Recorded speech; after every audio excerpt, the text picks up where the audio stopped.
दिनों पहले गंगापुर गांव में मुन्नी नाम की एक दूध वाली रहती थी। मुन्नी का दिन अंधेरे में ही शुरू हो जाता था। नींद से उठकर उसका पहला काम था गौशाला साफ करके लक्ष्मी को खाना खिलाना। मुन्नी लक्ष्मी को बहुत प्यार करती थी और लक्ष्मी भी उसकी प्यारी गाय थी। लक्ष्मी की देखभाल में ही मुन्नी का दिन बीतता था। मुन्नी विधवा थी। मुन्नी का पति शादी के कुछ सालों बाद ही मुन्नी को अकेला छोड़ गया। मुन्नी अपना भरण पोषण लक्ष्मी के दूध से घी बनाकर बेचती थी। मुन्नी के हाथों का घी पूरे गांव गंगापुर में प्रसिद्ध था। गंगापुर गांव में सभी निवासी मुन्नी से ही घी और दूध लेते। दिन रहते ही मुन्नी निकल पड़ती थी। घी ले लो, घी शुद्ध और ताजा घी ले लो, अच्छा घी ले लो। घी शुद्ध और ताजा घी ले लो, अच्छा घी ले लो, घी ले लो। मुन्नी मुझे 1 किलो घी चाहिए।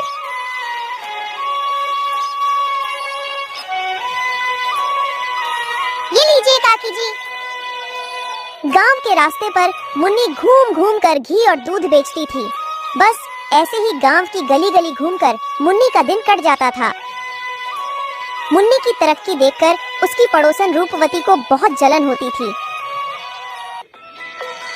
रूपवती ने विचार किया कि वो भी मुन्नी की तरह व्यापार करके पैसे कमाए। अरे हमारे पास भी तो एक गाय है, मैं भी मुन्नी की तरह घी दूध का व्यापार कर सकती हूँ।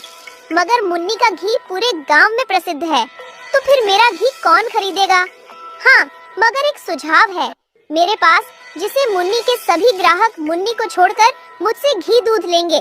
मैं मुन्नी के घी के भाव से आधे भाव में लोगों को घी बेचूंगी। शुरुआत में घी एकदम शुद्ध बनाऊंगी।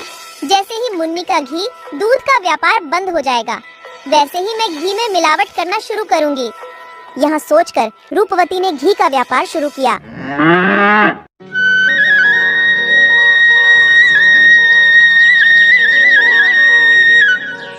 पहले रूपवती मुन्नी के ग्राहकों के पास जाती है। अरे रूपा काकी, घी ले लो, एकदम शुद्ध घी है, एकदम शुद्ध घी है। एक बार लोगी तो दोबारा याद करोगी। नहीं रूपवती, मैं तो मुन्नी से ही घी लेती हूँ। उसका घी एकदम शुद्ध और ताज़ा होता है। मैं क्या आपको खराब घी दूंगी क्या? मेरा घी तो मुन्नी के घी से भी अच्छा है। मुन्नी के घी से आधे दाम में है। आधे भाव में? अरे काकी, आप इतना घी लेने में सोच क्यों रही हो? पहले आप घी ले लो, घी अच्छा लगे तो घी के पैसे देना। ठीक है, अब इतना कह रही हो तो दे दो। काकी खूब खुश हो गई और काकी को रूपवती का घी बहुत पसंद आया। और फिर काकी ने यह बात पूरी गांव को बताई कि मुन्नी एक ठग है। फिर मुन्नी थोड़ा सा घी निकालकर पड़ोसी गांव में बेचने जाने लगी। मुन्नी एक दिन पड़ोसी गांव रामनाथपुर में अपना घी बेचने जाती है। तभी वहां एक ग्रामीण आकर मुन्नी को चिल्लाकर कहता है, मुन्नी, मैं तो तुम्हें अच्छा समझता था कि मुन्नी का घी एकदम शुद्ध और ताजा है, मगर रूपवती का घी तुम्हारे घी से भी अच्छा है और तुम्हारे घी से आधे दाम में है। मुन्नी ने चुपचाप सारी बातें सुनती रही।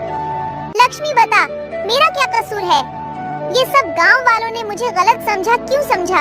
बता, क्यों गलत समझा? लक्ष्मी। घर लौटकर मुन्नी दुखी हो रही थी।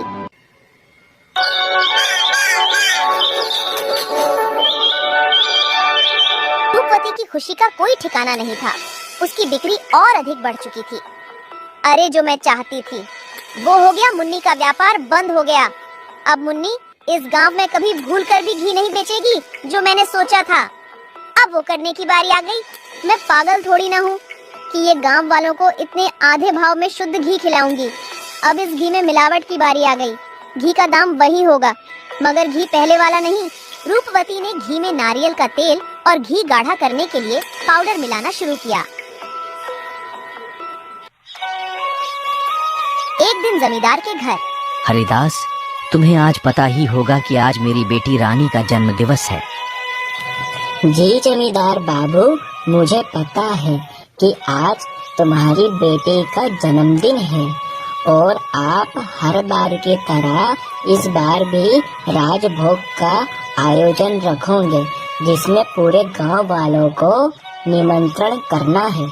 हाँ हरिदास, तुम उसकी चिंता मत करो। मैंने श्याम के हाथ पूरे गांव वालों को मेरी रानी बेटी के जन्मदिन के लिए आने का निमंत्रण दिया है। तुम्हें पता ही होगा कि मेरी रानी बेटी को शुद्ध घी के बने लड्डू कितने पसंद हैं। हाँ, तो तुम वो घी लेकर लड्डू बनाने के लिए वो मुन्नी से घी लेकर हलवाई को दे दो। अरे जमींदार बाबू, वो मुन्नी तो एक नंबर की ठग है। उसने पूरे गांव वालों को अच्छे से बुद्धू बनाया है। फिर हरिदास ने मुन्नी की सारी बातें जो गांव में मुन्नी की हो रही थी, वो सारी की सारी बातें जमींदार बाबू को बता दी। अरे जमींदार बाबू, आजकल वो रूपवती भी घी बेच रही है। रूपवती का घी शुद्ध और ताजा होने के साथ साथ मुन्नी के घी से आधे दाम में बेचती है। अच्छा, तो फिर तुम वो रूपवती से घी लेकर हलवाई को दे दो, मगर रूपवती को कहना कि घी जमींदार ने मंगवाया है। घी एकदम शुद्ध और ताजा होना चाहिए। फिर हरिदास जमींदार के घर से चला जाता है और जमींदार सोचता है, मुझे तो हरिदास की बातों पर यकीन ही नहीं हो रहा है कि मुन्नी ऐसा कर सकती है। हरिदास को रूपवती रास्ते में ही मिल जाती है। अरे रूपवती, मैं तुम्हारे घर ही आ रहा था। अच्छा है मगर तुम मुझे रास्ते में ही मिल गई। हरिदास काका, तुम मेरे घर क्यों आ रहे थे? मुझसे ऐसा क्या काम आन पड़ा? अरे रूपवती, मुझे वो 5 किलो घी चाहिए। क्या 5 किलो घी? वो आज जमींदार की बेटी का जन्मदिन है, तो उसी अवसर पे मिठाइयाँ बनवाने के लिए घी चाहिए था। हाँ, क्यों नहीं देती हूँ, देती हूँ। लो, पूरा 5 किलो घी है। फिर क्या हरिदास रूपवती से घी ले लेता है?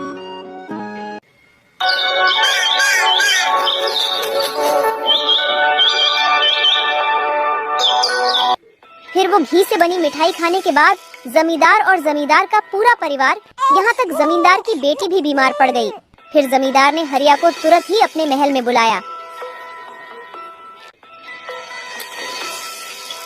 हरिदास, तुम वो घी कहाँ से लेकर आए थे? वो घी के लड्डू जिसने खाया है वो सभी बीमार हो गए। यहाँ तक मेरी बेटी के पेट में दर्द है। मैं सच कह रहा हूँ जमींदार बाबू, वो घी मैं रूपवती के पास से ही लेकर आया था। मैं सच कह रहा हूँ जमींदार बाबू।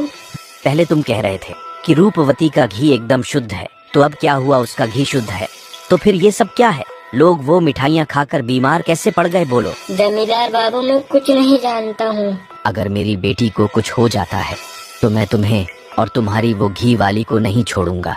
जमींदार का गुस्सा देखकर हरिदास वहाँ से निकलता है और हरिदास सीधे रूपवती के घर की ओर चल देता है।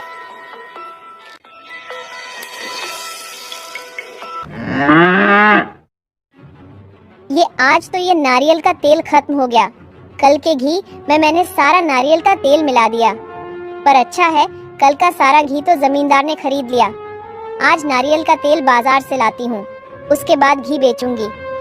रूपवती की सारी बातें बाहर खिड़की से झांकते हुए हरिदास सुन लेता है। छी छी छी, रूपवती तुम इतनी नीचे गिर जाओगी, ये तो मैंने कभी सोचा नहीं कि तुम खानों की चीजों में मिलावट करोगी। तुम्हारे घी खाकर गांव के सभी लोग, यहाँ तक जमींदार की बेटी भी बीमार पड़ गई। छी छी, चलो चलो चलो जमींदार के घर चलो। फिर जो हरिदास ने सुना वह सारी बातें हरिदास जमींदार को बताता है। फिर जमींदार कहता है, रूपवती, तुम औरत होकर जरा सी भी शर्म नहीं है। तुम्हें तरस नहीं आया अगर मेरी बेटी को कुछ हो जाता तो? और तुम बेचारी मुन्नी को भी पूरे गांव में बदनाम कर दिया। ऐसा कोई करता है क्या? ऐसा कोई है जो दूसरे के पेट पर लात मारकर सुखी रह पाया है? तुम औरत जात हो, वरना मैं तुम्हें पुलिस के हवाले कर देता। मुझे माफ कर दो जमींदार बाबू, मुझसे बहुत बड़ी भूल हो गई है। मैं बहुत लालची हो गई थी, मैंने उस बेचारी मुन्नी के पेट पर लात मारी। मुझे माफ कर दो। अब से मैं ये घी बेचना बंद कर दूंगी। मुझे माफ कर दो। हरिदास, पूरे गांव वालों को बता दो कि सही मिलावटी कौन है। फिर गांव वालों को समझ आ जाता है कि सही मिलावटी कौन है। फिर सब मुन्नी के घर जाते हैं, यहाँ तक रूपवती भी। मुन्नी, मुझे माफ कर दो, मेरे कारण तुम्हें बहुत परेशान होना पड़ा। कोई बात नहीं रूपवती बहन,